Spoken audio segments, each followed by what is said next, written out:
Welcome back to Comics, the podcast where me and my mom look at our comic book collection. And this week, we're starting off with a detective comic starring Batman. Number 528 from 1983, A Requiem for Skulls. That logo is almost Daredevilish. I know the red color. Yeah. It's a nice fit with the bluish background. It's the almost yellow really ninja-ish too. On the handle of a knife. I like this about Batman, that sometimes he's fighting like aliens, or like he's in other comics. Okay. Like that sometimes it's normal to see him fighting people with superpowers, or sometimes it's just a human with average human strength, maybe a skull-like theme, but just a guy with a knife. Like him. He's just a guy with a batarang and But he can be challenged money. by both situations. He's like, I have to overcome the alien invasion. Or sometimes there's just this guy with a knife, and he's got me trapped. This never actually happens. He doesn't waste so many knives pinning him to some wood just to waste time. You would just use the first knife. You would think, but bad guys always have to draw things out. Or you could kill him and then post his body up with all this extra knives. But kill him first. Get that part. That's the important part. One would think. You would think. You would wonder why his belt is the same color as the handle. Because that's why he wants to kill him. What? You're stealing my color scheme. No one has yellow like I have yellow. So we start off with everyone's favorite Batman character. Down at the docks, it's Harvey Bullock. So he's saying that we got to find the Savage Skull. They always describe him as the Savage Skull. They use that full title quite a bit. But he's got this. He's just a normal human. Yeah, the Savage Skull is a former police officer who was disfigured and has a skull face, a skull head, basically. His whole head is. There's no skin or muscle really. It's just bone. Yuck. And he kills people by stabbing them with a knife. And he's a cop killer. Yeah, he kills other cops. I think. Yeah. Okay. So I don't know. Maybe I've I like this combined expression. some details here. Yeah, quite a bit different from the last time we saw Harvey Bullock in this podcast, where he looked like John Candy. The sideburns are kind of bluish. He's got blue-black hair. He's got the Marge Simpson sort of hair. So they also catch us up on the story with the police department. The reason Bullock is here is the mayor has appointed him back on the force. He's actually a disgraced cop. Harvey Bullock got they tell us here, who in blazes was he? Harvey Bullock, another cop who went bad. Whoa. Mayor Hill brought him back to make Gordon's life miserable. So Mayor has some grudge against Commissioner Gordon. Of course. He's like, you know what? He would really hate working with Harvey Bullock again. Because I hate him. So he reinstated him, yeah. Harvey Bullock's kind of just working for the mayor to make Commissioner Gordon want to quit, basically. Okay, all right. Because they probably can't force him out the regular way. They've got to... But to Harvey's credit, he still does his job like normally. He just does it unethically. So he's telling all these cops, go look for the Savage Skull. I bet he's hiding under the docks here. And one guy goes off alone. Oh, no. He says, what? Is this some kind of human nest? A bum. Hey, you, wake up. You can't stay down here. Only to find out. No. Ew. That's probably why we get the red lettering on the cover. He wears a red jacket, Savage Skull. So he's got a yellowish sort of skull and one bulging eye in this panel. The other socket looks empty in this panel. That is a really cool, almost like a horror panel. Like something you'd see in the Haunted House comic, Tales of Haunted House, or one of the EC horror comics or something. Like they didn't warn the cop about his face. Oh my God, your face. Well, Although, what unless are they you had a gonna picture think? of it, they'd be like, he's got a skull, it's yellow, it's got a bulging eye. You'd be Ugh. like, ew, that sounds gross. But then if you saw him, you're like, holy shit, your face.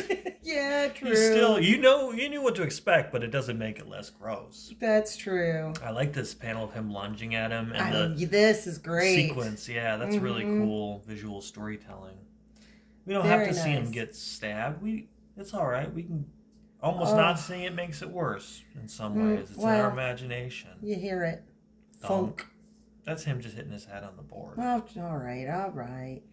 So they say, hey, where's Freddy? This is at 1 a.m. Oh, no. He didn't much care for this pier detail. He's probably posted up at the coffee shop wasting time. Oh, yeah, let's Meanwhile, he's assume. dead Oh, that's sad. under the pier. Then the Savage Skull is not dead, but long gone from this crib of his by now. Where will he hole up next? This is Batman's glove, so he finds the corpse. Batman's on the case already. Ooh. I like Commissioner Gordon's green jacket. It's a deep green trench coat. I like this Commissioner Gordon, the way that he's drawn in this book. He almost looks like Stan Lee, to be honest. True believer. Excelsior. What? Snap out of it, Gordon. I like the general color scheme of this era of Batman. I do too. I do too. So he comes back to City Hall to go talk to the mayor, and who does he see but Harvey Bullock? So he's pissed. So he confronts the mayor, who basically tells him, "Look, tough luck, man. You got to work with Harvey." Gordon, not happy. And Bullock is being very obvious in his corruption. He's like stuffing an envelope presumably full of money. That's what Gordon mentions, right into his pocket in front of Gordon. So he knows he's under the mayor's control, basically. And Bullock doesn't, he's so arrogant. He just boasts about it. And who's the attorney? Who is the district attorney during this period? Is it Harvey Dent? No, he's Two-Face now. It's probably... I don't think that person comes into things. But so, just after 1 week of assisting you, the mayor points out, he's already opened up a case that you had marked closed, the Savage Skull. So he's making an argument that maybe Commissioner Gordon is getting a little too old for the job, that he's not... he can't handle it. So maybe the mayor's not just purely evil. He's obviously corrupt, but maybe he has some motivation. Maybe they almost make us think maybe Commissioner is slipping. But how do we know that what's his name, the cop there, isn't like paying the skull to, That's an interesting idea. So he says, Freddy Sezik dead? But this police report, why didn't I know about this? I never saw this report. So it actually turns out that Bullock is kind of doing some sabotage and like not communicating what's going on to make Gordon look bad. So this is obviously stressing out the commissioner. They really make Bullock really grotesque. He's got a unibrow and like buck teeth. He looks like a rat. He looks like a chicken lick, I guess. He's eating chick lick or chicken. I think there's probably an E-N under that napkin. I'm going to say chicken lick. I'm going to go down to Chicken Lick and get some chicken. Get extra sauce on that chicken lick.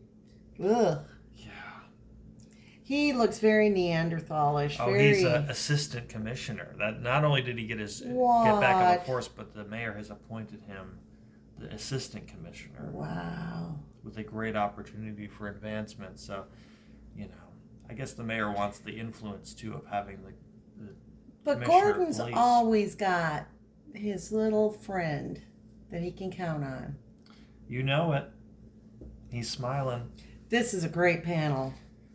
Yeah, I like the character development with Gordon in this one because we deal with like his stress and his psychology thinking about it. And even at one point, he kind of snaps at Batman, and Batman's like, "Look, I'm on your team, buddy." But it kind of helps us understand that he's at his wit's end here. I like this panel. Of his reaction he shot. looks so innocent. Mm-hmm.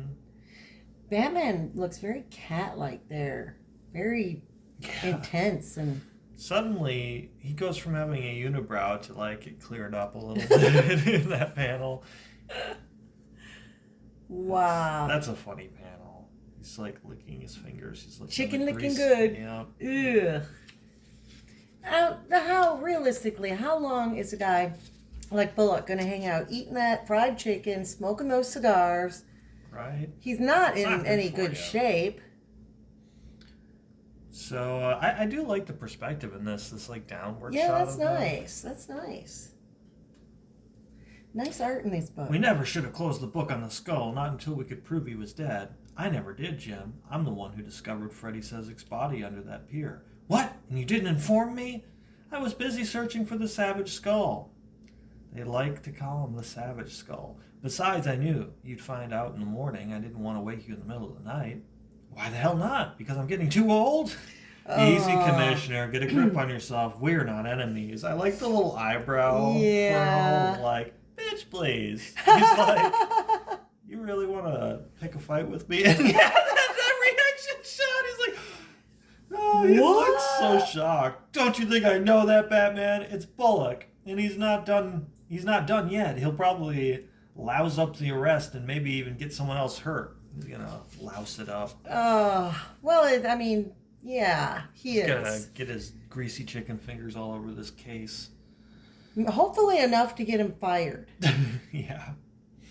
So Commissioner Leaving finds the address of an old haunt of the Savage Skull back in his before he was a ugly criminal. He used to hang out at 745 Chestnut Street. It's the old police youth league. He was like a boxer or a fighter or something. He trained kids. So anyway, Commissioner's off to see that address, and Batman notices. He's like, I better tail him. He's kind of in a fragile state. Maybe, he's doing the Spider-Man here. Basically, yeah. He's swinging. Yeah. It's like nobody notices. What the hell? Was that just a guy on a grappling hook that just flew by at car level? Yeah. Commissioner Gordon sees him in his mirror. You would think, what the hell was that? Something just flew across my mirror. Meanwhile, Jason Todd is crying. He's up late at night looking at the Flying Todds, not the Flying Graysons. This is Dick Grayson has moved on. I think he's probably leading the Teen Titans or something at this point. This is Jason Todd, the Robin that they gave readers the option to call a hotline and vote whether he should live or die, and they voted that he would die. That character, yes, he's killed by the Joker later on in this series. He's reminiscing about his dead parents. So they were killed by Killer Croc, but he was also in the circus. It's like, really? You're going to give the psychic like almost the same backstory? True. What are the odds? But Bruce is like, I care for orphans, but only specifically if they were the circus. My new charity, Circus Orphans, will help all two that have been victims in our fair city. Well, it kind of speaks to the athleticism that you have to be a regular like, Bruce, guy. Mr. Wayne, that we have these orphaned football players. Nope. To hell with them. Are they good at clowning? The whole team? So I like how his scrapbook also says scrapbook in big cartoon letters. That was Waldo. Look at Waldo mugging for the camera. He looks kind of sinister. That's his friend, his clown friend from the circus. He says, I've lost all my friends from the circus, and now Bruce won't even let me act as the Batman's new partner, the Batman. So this is him becoming Robin. But look at Waldo has showed up, and he's looking pretty sinister. Whoa. Almost like Joker or something. So Alfred had roused Jason Todd from bed here. He says, you have a visitor. I know it's really late, but he was insistent that he sees you. And he says, hiya, kid. How's tricks? Waldo. He's excited to see him, but Alfred is saying, oh, dear. But before we can really see what happens, that's going to transpire in the next issue, I'm sure. We cut back to Chestnut Street, 145, where we have Bullock approaching. And he notices that the boards are loose on this old police youth league that has since been shut down. So he wrenches the boards aside, and his hunch was right. Here is Mr. Boy. Skullface, the Savage Skull. He looks like he's out of some Western comic book here. Yeah, they soften his features sometimes. They're like, well, he might get hurt by the skull, so let's humanize him a little bit. He does lose his little stub of a cigar. I like that detail. You think he's the guy starting fires all over town? Yeah. Dropping all those cigar butts. spit takes. So he says, Jack Crane, is that you? Jack Crane is gone. He's gone away to make room for the Savage Skull. I do like this turn. The detail, like these little lines make it look like he's still got like tiny wisps of hair stuck to his like skin that's gotten melted away. Oh. The day I got kicked off the force was the day I realized I was alone, without any of my own. He's still got nice teeth, though. It was, yeah. If anything, it highlights them. He should be, really brings out your teeth, man. That yellow skull-like visage. Ugh. It was also the day I realized that every cop is really a criminal. Your justice has gone sour, Bull. Maybe they forced me to turn in my badge, but I'm the only real cop this city's got now. They busted me out of the ranks for shooting the punk who started that fire, But he didn't start the fire, Jack. He was running away from it. You plugged an innocent kid. More lies. Whoa. And I expect it from you, Bull, because you're still a cop. So that's his backstory. Is he thinks that he had killed some arsonist, but it was the wrong. He killed a kid, an innocent kid, as Bullock points out here. Oh wow. And so that's why he's a cop killer. Is he's getting revenge. He thinks he was wrongly terminated, I guess. So he becomes a supervillain. And he's about to stab Bullock. I like the way that these panels are broken up into these blocks that would fit together perfectly. I like the overlap of Gordon's leg there, foot. Yeah, it's like he's pushing off the panel. Yeah. He intercepts and saves Bullock, stupid old Bullock. Oh no, and he takes the stab. Yeah, and he's about to, but then he's saved. There's a series of saving. I guess. Yeah, he gets hit. He gets a thack. A nice thack on the side of the head, knocks his glasses off, and he's about to be stabbed right in the neck or back or something when the batarang goes brang and knocks that knife right out of the skull's hand. So they get into the ring, and he's like, look, I'm really good at fighting. You want to fight? Oh, no. I won't even use my knife. Maybe you didn't study my files closely enough, Batman. Maybe you didn't notice that I won the Golden Gloves, that I was the state champ. #1 heavyweight on the police boxing team. Maybe no one told you how many hours I spend in this very ring sparring, teaching kids how to fight. Maybe you don't even realize that you just walked into a buzzsaw. And he starts punching Batman. Oh, bad guys are so over the top. Yeah. He really wanted to surprise him. That's why he holed up there probably. He's like, well, they're going to tell me eventually, but I really want to tell them my backstory about how I used to train really good. I was once a very fine boxer. Now I'm a yellow-skulled villain. He is good. Too good for me to give him another chance. So Batman takes a couple licks, but he's like, okay, I got to start fighting. He dodges, but he does take a kick to the chin. Ooh. He's taking some kicks to the ribs. This is kickboxing. Apparently. The skull is nasty looking. Well, the skull says he's always had an ability to take hard punishment before dishing it out twice as hard. Well, yeah. I mean, any good guy has to take a beating. Like Bruce Willis, he could take a beating as a cop before he turned it around. You gotta be able to take a beating. You gotta be able to. So Commissioner is like egging Batman on. That's what really turns the tide here. He says, Batman, don't let him get to you. Be the fighter you've always been. You've accepted the challenge. You can fight him, Batman, and you can win. And Batman punches him. A clean knockout. I'm proud of you, Batman. So all he needed was a little encouragement, and then he just knocks him out in one punch. After almost losing the fight, it looked like. So Bullock is a little grateful to be He should be very grateful. Saving the life of a man who tried to spoil your career? I was wrong about you, Gordon, and I'm going to call a press conference to straighten a few things out. And you think it's going to go well, but during the press conference, Bullock takes credit for everything, doesn't mention Gordon. In fact, says that he even says some negative things. And you can tell by Gordon's reaction there. There's some really great Gordon reaction shots in this comic.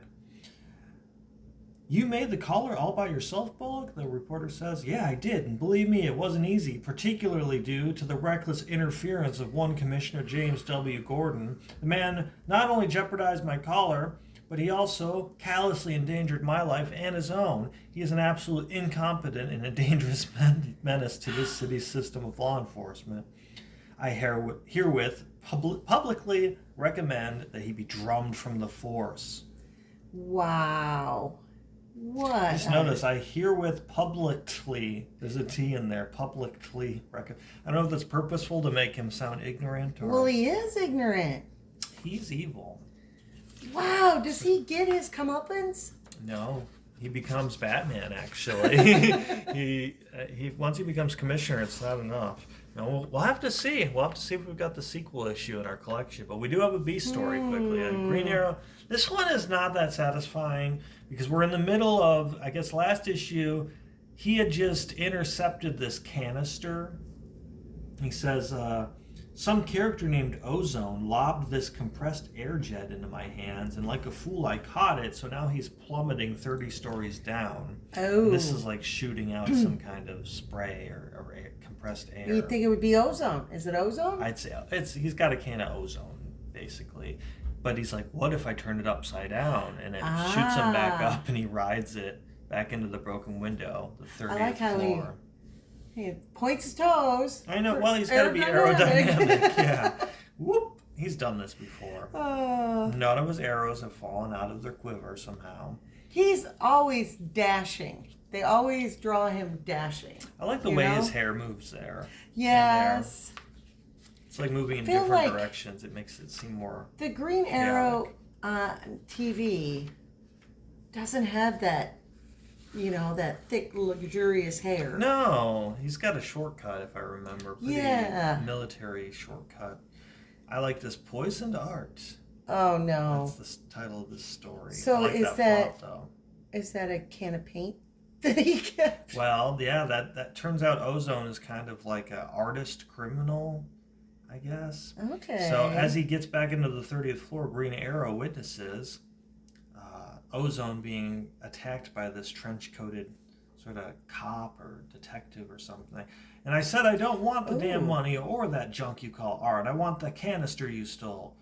What can? Ow. So it's unclear whether Ozone really has the thing that this guy's looking for. You want to play dumb? Watch how quick I smarten you up. Ow, no. There's quick and then there's quicker. So Arrow breaks up their fight. It looked like Ozone was going to get knocked out by this guy, pistol whipped by him. And Ozone uses this opportunity to blast off with one of his little spray paint canisters. What is it? Oh, Playmates? Yeah, Chow Playmates. Oh, man. It's like, man, you were about to get pistol whipped. And what is this, a scroll? Yeah, well, I think it's his art, because Ozone is like a graphic artist, a visual. I think he does some kind of spray paint art. So this flunky here is being threatened by Green Arrow. He's like, you know how it says don't puncture or incinerate can? You want to find out why? As he bounces on his head. The sweat makes it look like his face is melting. Yes. Ew. He's like quivering. Especially on his jawline.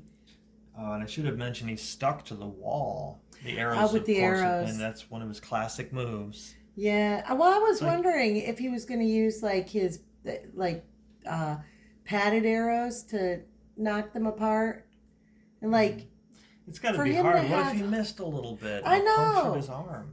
And what if he grabbed the wrong arrow at one point or another? Yeah, just blew him up. Is that a vein? Oh no, that's the back of his leg. Never mind. It is a little weird looking. It's awkward. So we find out that this trench-coated guy works for ZZZ. It's a government science agency to which I belong. Oh, sure. We specialize in developing new weaponry, and now we're experimenting with toxins. The canister that Joker stole contains not the Joker, but that guy's a Joker. The Joker stole ozone, contains a low-level, weak strain of botulinum toxin. My mission was to disperse the toxin through Star City's subway system to see how far it would spread. Now, if I figure right, Ozone has this thing but has no idea what's in it. I should hope not. If he opens it, he's a dead man. The full volume of the toxin released at once would kill him and go on to contaminate the entire city. And then Green Arrow points out, but you were going to release this into the subway? And why are we chasing Ozone and I'm letting you free? Because what was in the canister that... Well, I think some of them are spray paint, and Ozone doesn't realize that one of them is in a similar bottle, but it actually has botulism toxin. Jeez. Yeah, it's a chemical weapon instead of and a friendly government agency. Well, it's weird because some of his spray cans have like adhesive, like a sticky thing that catches people up. We see later, so they're not. I don't know. I think you would have had to catch the extent of his character in the last issue, but he's both an artist and a bad guy. A canister lover. He loves canisters.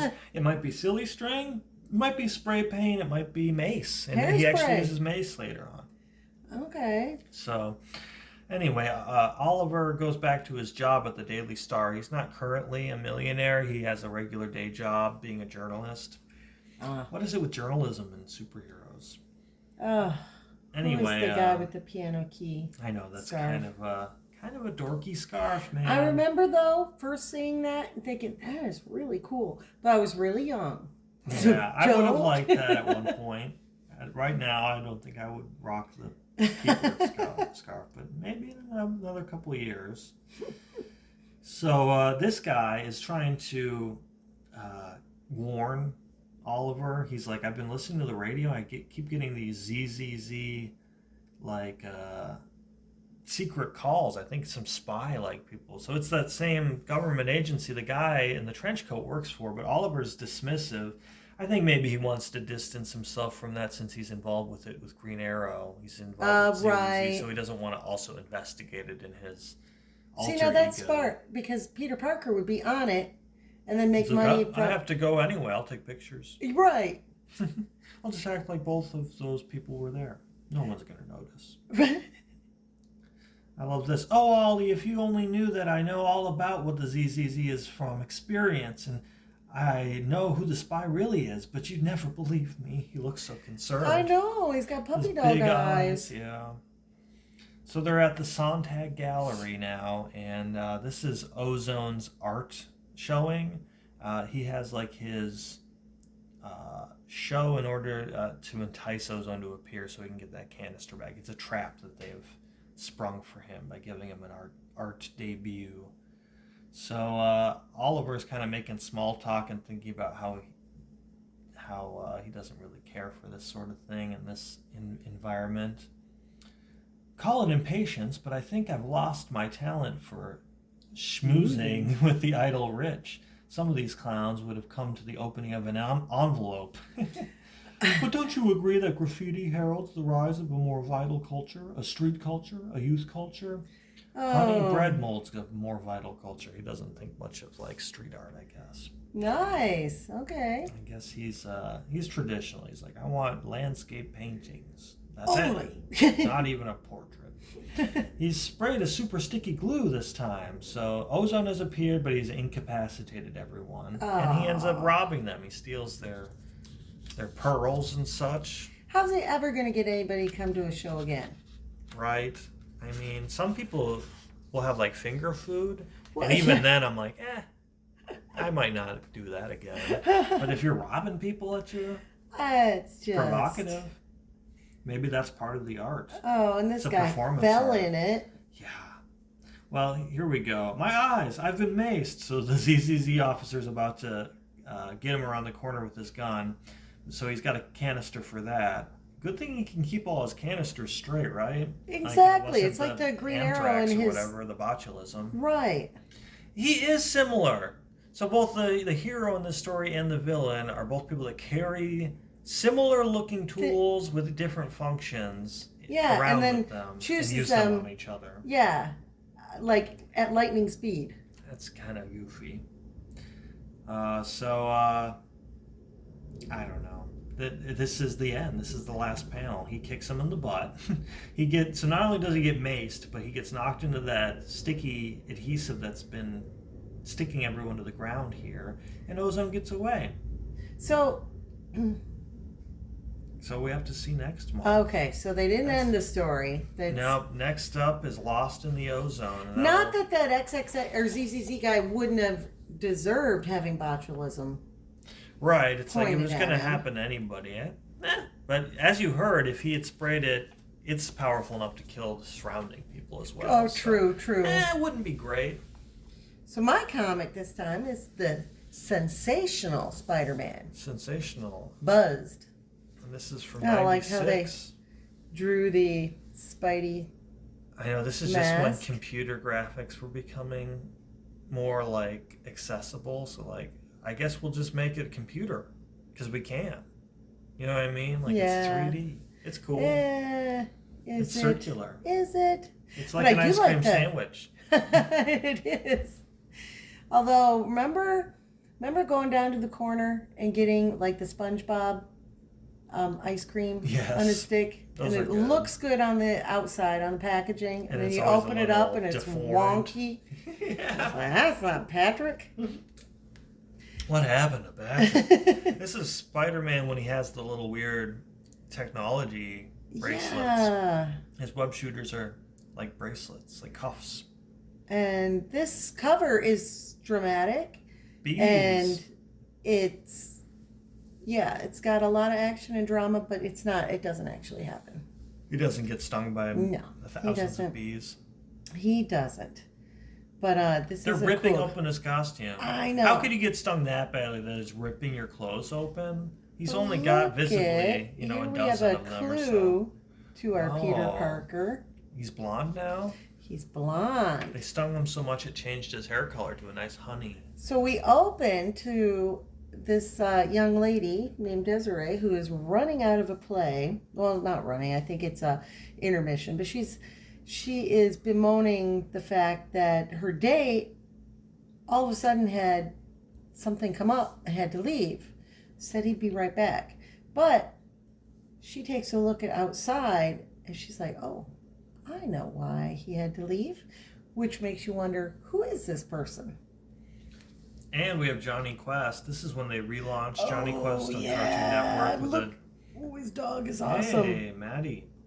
They relaunched it, but I remember watching the reruns when I'd be at home, and we would always wait because in the title sequence they had that giant spider, robot spider vehicle or something, and we would always wait. Maybe this will be the episode where that spider appears, and we watched like 8 in a row, and then it was like never saw the spider, but we've been watching them all afternoon. I think they had some kind of marathon or something. Yes. One day.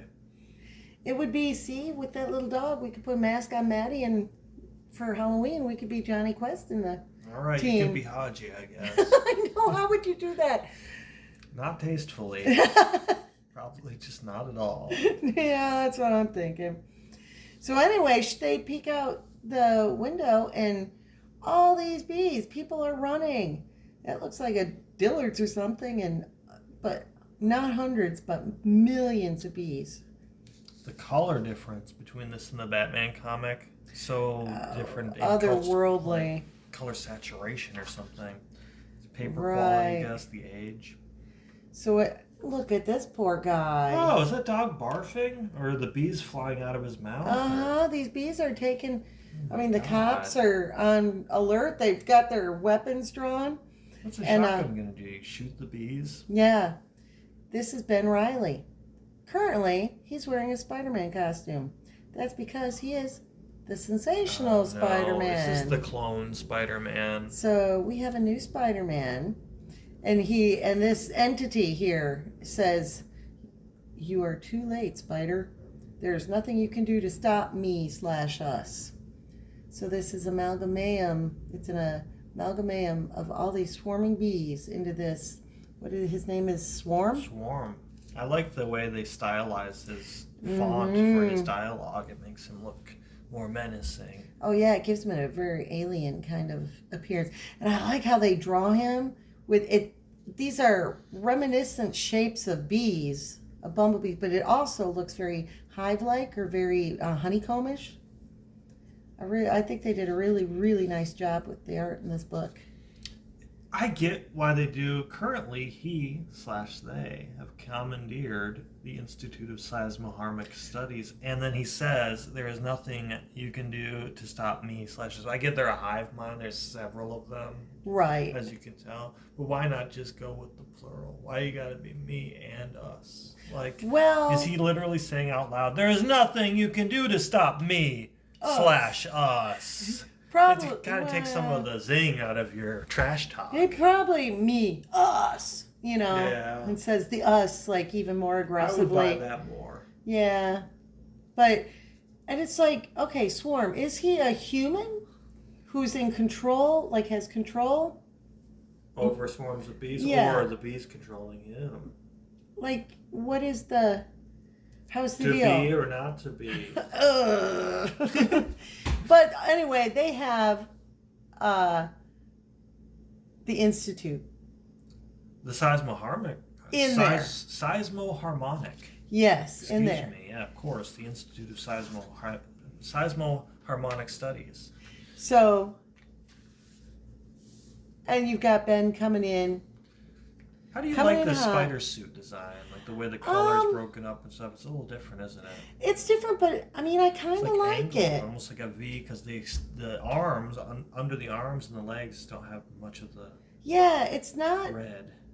I mean, the web thing, the wrist things are a little different, but I don't know. I think they did a good job integrating things, and the design isn't so off that it is jarring. It just like, that's Spider-Man.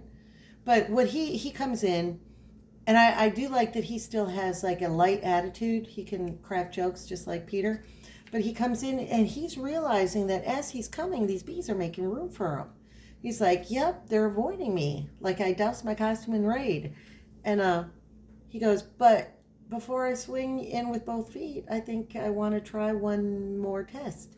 And he does. And look at, he tries to, reach into the swarm and they avoid him.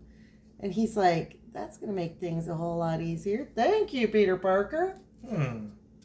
And so obviously Peter has dealt with them in the past. And then here we are at this lovely little house. And you've got MJ putting some stickers on the wall. She's obviously pregnant. And you look up and Peter is painting the ceiling. And then he's like, oh, my spider senses says, and he drops. What? So, yeah. If his spider sense made him drop, that would be dangerous. What is this, Garfield? Oh. Only in your kids' pack meal. It's at Subway. Oh, well, Garfield, you can collect all 4 Garfield buckets. You know how Garfield is known for his fondness of buckets. Buckets of lasagna. Yeah, it's one of his defining features. So apparently, and he's worried. He's like, my powers will never come back. And so she reassures him and stuff. And that is a horrible Winnie the Pooh. Oh, I see. So his powers are sort of intermittent. That's why. That's why he's got to. I would not stand on the ceiling then if I knew that. Well, he probably didn't think his spider senses would go off, but Now there's paint everywhere. Now there's paint everywhere, and fortunately for the city, we have a new Spider-Man to take. Although his feet are. He got really pointy feet. Very pointy. He's got big feet. So he says, nothing I can do to stop him, huh? We'll see about that. Not that I have any idea what Swarmy is up to, but with that condescending tone and that you're nothing more to me than an insignificant speck attitude, this is nice. I like that action sequence. That's nice. Yes, and the bees themselves are afraid of me. It's nice to see the logo on his torso move into different permutations like that. It's cool. Yeah, I did not mind at all that this was a different Spider-Man. So he goes, let's see if this spider can stir up a hornet's nest. So he comes in, he drops in, and of course they're going to make room for him because they're afraid of him. And he drops into like a building, like an actual physical place. So they've surrounded a whole building? And are moving it with them. I don't know how they have like power and stuff.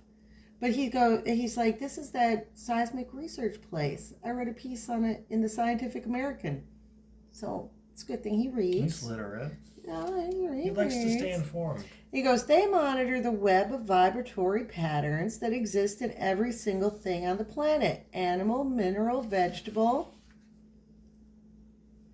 And he further investigates and he finds the scientists. Oh, so there's still people in the building? There's people in the building. Oh, gosh.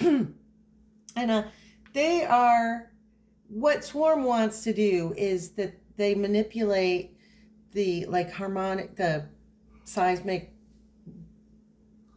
the harmony. Did they cause that earthquake in Gotham City I heard about? It's all a swarm. But they're telling that Spider-Man is like, he's funny. Hi, I'm the Orchid Man. Somebody call about a bee problem? Spider-Man! Yep, what's the scoop here? And so they tell him what's going on, and this being called Swarm controls the bees. He's holding us hostage, forcing us to do his bidding. And it describes writing. Yeah, his beating.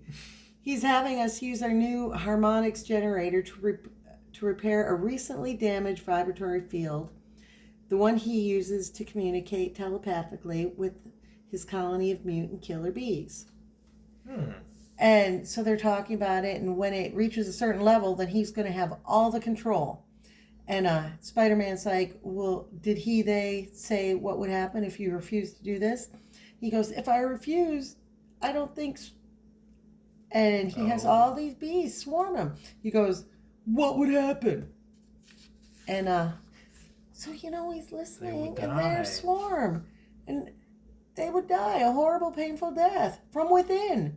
And he has all these bees, like, swarming. So they choke on bees? Yeah, into this guy's mouth. He's choking and stuff. And we will not tolerate any further interruptions. And Spider-Man's yelling, get out of him, Swarm, no! And he says, let this serve as a warning. Come. And it's like Spider-Man is giving him the Heimlich to get rid of all the bees and stuff. And so they talk about it. My question is, so they're coming up with a plan here. But you notice that there are speech bubbles? What lesson did they not learn? Open your mouth and get a mouthful of bees. Well, they're talking openly. And then Swarm is here again. Yeah, Swarm would be able to hear everything that they say the whole time they're plotting again. Yeah. But they're whispering.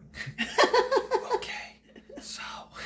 What? And he goes, what did you do, human? We told you. We are connected to the vibratory plane that your machines hum to restore. It's kind of hard to read this from. Yeah, but we are part of it, and it's our time to grow stronger. So he's saying that it's about time, and we need to get stronger because we're going to take over the world. And what he wants to do is get rid of all humans, give the planets back to the bees because. And in his defense, he keeps saying that we trusted man and they're not doing anything to protect us. Is this why the bee crisis happened? I think it's all retaliatory for Swarm here. And now you seek to stop us, to weaken us. Oh, because Spider-Man says, if I remember my biology, bees don't fly like birds do. They don't ride the air currents. They cut through them by moving their wings so fast they create a vibratory pattern that they ride on. Like hummingbirds do. Oh, it's educational. It is. It's, I mean, this little tech here is a little cartoony and stuff. His hands are a little cartoony. But I generally like how things are drawn. He kind of looks like he's out of Edwardian, Yeah. England or something. Like he's, I don't know. But, Action Man! Look at this guy's shin protectors. 12-inch Action Man. It's a big action figure. 6 ninja-styled weapons. Ninja grill face mask. The Ninja Grill face. Yeah, Oh, that's the yeah. grill face. They call it the Ninja Grill. I'm sure that's what they really call it. I want the Karate George belts. Foreman grill. That's extra. Big enough to handle any mission. Yep. Oh, well, hey. We've got a website. Oh, wow. Actionman.com. I wonder if that domain's still... Wow. You know, I remember... It almost looks like Steven Seagal or something. When the internet and everything, when it was just all kind of starting, and I remember, like, people would give you an address, and you'd be like, oh, and you'd write it down, www. dot, and you'd just be so careful. And now all you have to do is, like, type in part of a word. After the third time, you're like... I bet it's got www dot in it, doesn't it? Or you'd worry about the HTTP, you know, everything was, and now Google, it's like 2 letters, and that's exactly what I was looking for. So, this is a great drawing. He looks like he's a shrub. But, yeah, he looks fuzzy. Yeah. And so the scientist is like, we can do it. We have the technology. I like this elongated arm. Yes. That's cool. It reminds me of Sandman or you know, he's like the B version of the Hydro Man or Sandman. Yeah. He's B-Man. So they're, saying that they're going to do what he wants to do, and he's saying, you, Spider-Man, you will use your, what did he say? Vaulted strength to transport the units to the roof. You will construct a relay generator. So what they've done is they said that they need this stuff to fix what he needs to be fixed. And he's telling Spider-Man that you're going to help get this done. It's like, how did they do that? How did they plan this complicated plan with him right there? He's dumb. He was distracted. But I love this panel right here. That would make a great artwork for the wall. Yeah, that's cool. The colors, everything is cool about it. And I love this action sequence here. Him using his webbing to get the equipment. Look at this huge equipment. Damn. So what is this guy? What is Ben's story? I think he's a clone of Spider-Man. So he's a clone of Peter Parker. I think that's right. I don't know why he's got different hair color. Maybe he just dyed it to have his own identity. But I'm pretty sure Ben Reilly, that's the name of his clone, I'm pretty sure. And the scientist says, we've got to hurry. Hey, Matt, we will get all the cable channels on this thing, right? Yeah, he's a little cheesy, but come on. He's got that clone humor. So anyway, watered down. They're look at all that webbing. They're hooking up the machine. They've got to get it done before the number gets too high. And just his face there. That's cool. It's like, I'm not going to transport my whole body. I'll just manifest a little face. And it trails off into nothing. It's like, where did the red in the teeth come from? I see the rest is made of bees. But you can just move your teeth around on bees? I know. See, it's like, is he like a person or is he a thought? Like, is he that's why he has to clarify a little bit of energy. /hour. Yeah. Because it's ambiguous. And he's this face coming out of there. What? That would scare you. No making. What is he? No, mankind had its chance and failed. It is my /our turn to be dominant. It is my /our time. He's intense. And then the whole bit of him comes. And Spider-Man, sorry, Swarmy, time's up. He hits the button. And at first, there's nothing. And then it radiates out in a wave. A short burst of harmonic energy akin to electromagnetic pulse, targeting the specific vibratory pattern, disrupting it, instantly and simply robbing the bees of their ability to fly. Ooh, that big tower of bees is going to come crashing anyone down. With like psychic or sonic kind of powers feel it. And all it is like an instant like headache, and it goes away. Yes. But it says, to most, it's a sudden oddness in the air. To some, a sharp and painful sting at the center of their brain. The psychic. Yeah, and your lucky lotto numbers are, like, dang it! And to one who is many, it is the end. It was our time. And then it is raining bees. It's raining bees. A few at first. This is a cool panel. I really like the colors and the art that they chose. Oh, yeah. And this is a great little panel. No. I know. Those poor little eyes make you feel bad for him for a second. Well, and you kind of feel bad for him because he's got a good mission that he's working for, but he's killing all of humanity. His heart is in the right place. Protecting the bees, you know. And then a torrential downpour, a veritable tidal wave of bees. And this panel is funny. Scott's like, Gene, what is it? I don't know, Scott. This is a more like X-Men cartoon version of their costumes. I haven't seen that in a while. A sudden psionic disturbance, but it's gone now. And these poor cops. And then, but look, we're back to Desiree. And she's like, migraine's going away. Who is she? Oh, she has some kind of sensitivity. Uh-huh. She's got some sort of power. But then she has a nosebleed. And then you have Spidey, and he's looking, and he finds the queen. Look, it fell in the shape of a hand. Poor guys. And and all the scientists are happy around the world. You think they would fall into an abstract pattern, but they're like, well, it still looked like a hand. We want people to understand that we were also a person. We were us. And so yeah, they're all happy. The press comes in and gets their sound bite, and then Ben is like, "Oh wait, I forgot. I had somewhere that I had to be," and you see him in his.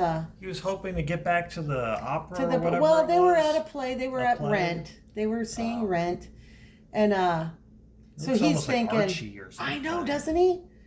And so he's thinking he's going to get dumped by her, but she was pretty aggressive in getting the date. She talks about, how, well, I was pretty aggressive. And she knows why he wasn't there. Like we learn in the beginning, but he doesn't know that she knows that he's Spider-Man. And she's like, well, I know you're getting over somebody, and I want to help you, and I'll hang out. She doesn't let him know that she knows. That she knows, yeah. So it's like, what is the deal with this lady? Yeah. And so he's shocked that she's going to stick around. And then it cuts to not quite meanwhile. I like that. Not quite meanwhile. We're in the seldom used office of Executive Director of Osborne Industries. You've got to bring in the Osborne. Hair has that like the middle part, almost like a brow to your hair. Yes. Look at that. Even though women's hair has kind of like horns of hair, it looks like. It reminds me of the animation style to Atlantis. Do you remember that movie? I don't think so. It reminds me of the hero guy. That was the look back then. Yeah. So horn brows of hair. We've got Liz Osborne, and she gets hold of one of her employees to bring up these files on these employees who she's got a feeling something's going on. And he said, well, certainly, Miss Osborne, not a problem. I'll have them transferred over to you within the hour. And she's like, that'll be fine. Thank you, Mr. Mencken. And then he's thinking as he leaves with this attitude, be very careful where you're digging, Ms. Osborne, lest you discover something that could cost you very dearly. Uh-oh. So it's like, okay, who is this Mencken dude? Mencken. Mencken!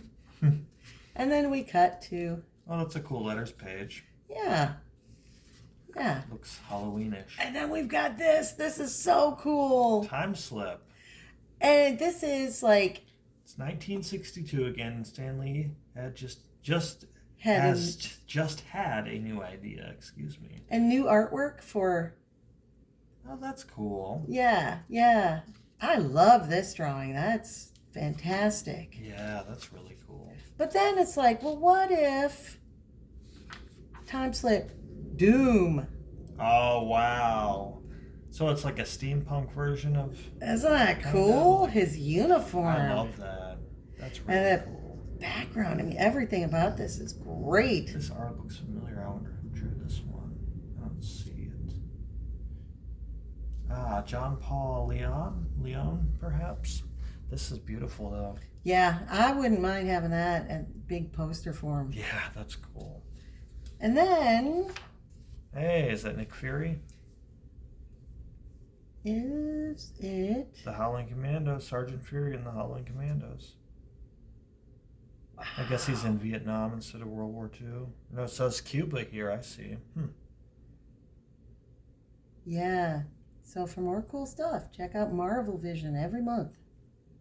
But that's cool. A really cool like an idea. Alternate reality kind of thing. Alternate time period. And then we have... Good old Deadpool. He was Look at the really sizes. popular at this time. Yeah, it's a weird pose. Why, like, two of his fingers over here, he's like, oh, it's like a karate thing or something. Yeah, I don't know. That whole death touch thing where if you get... Stop your heart. Yes. That's what he's going to do with that hand. I would just stab him with the other sword. And learning about that? About stopping your heart? Yeah. Yeah, I do. I forget what the first thing that I saw that had it in it. Me too. And I heard about it. It was like a trope in media. But I heard it when I was a young kid too. And I remember being like... Seriously? Yeah. But you didn't try to learn how to do it? Oh, yeah. I used to have two sisters. No. No. I never told you about the time I ripped my sister still beating hard from her chest. I finished her. Oh, I forgot. but one thing that our generation had, I remember being a kid and having these Johnny Quest little rub-on things that you could rub on to glass or paper and stuff, and they were really cool. And I was sitting there, but our generation was afraid of quicksand. Like, we really spent time thinking about what would you do if you encountered... Relax, don't fight it. I know. You'll get sucked in deeper. I know, but like growing up on a farm and stuff, you'd come across... It's like... What is that? Is that mud out there? Is that quicksand? Yeah. You know, and you I remember thinking the same thing when I was a kid. Of like, you think you would encounter it way more often. It's like, that or never ever comes up. I've never been around quicksand. I thought that was going to be like one of the big obstacles of our lives. I really did. I was like, geez, could you carry a rope or something? Or it was intense. Being a kid was crazy. And then you're reading comic books on top of it, and it's like, man, to have that imagination. It'd be pretty fun. Be cool. Fun, or are you terrified yourself? Both. Fun and erotic. Something gives you mental illness, which is type of fun, I guess. Yeah, I guess it explains a lot. What an interesting contrast between these two. Yeah, yours was dark and icky. I liked mine. I did like it too, and that cop... 1983 and 1996, wow. In a week's time, we went from that cop being kind of a joke to Bullock to being a real menace. Yeah. Still kind of a joke when he's slurping down the chicken. Oh, well, yeah. And he grows a unibrow while he does it. But what if every time you ate something, like a particular thing, it changed your physical appearance briefly? Like, when I eat chicken, I get a unibrow. It goes away when I'm done eating chicken, but just... Yeah, when I eat healthy, I look like this. Or when I get a unibrow. It's actually, I know I said chicken, but actually broccoli does it too. And mangoes. It would keep you eating the right stuff, maybe. Yeah. Chocolate chip cookies make me look like Adonis. Hand him over. Adonis is the guy from work with a unibrow. Well, if you liked this episode, make sure that you like and subscribe it on YouTube's interface, because if you're subscribed when we have 50 subscribers, you could win a comic from our collection, a shiny Iron Man comic. Thanks for watching.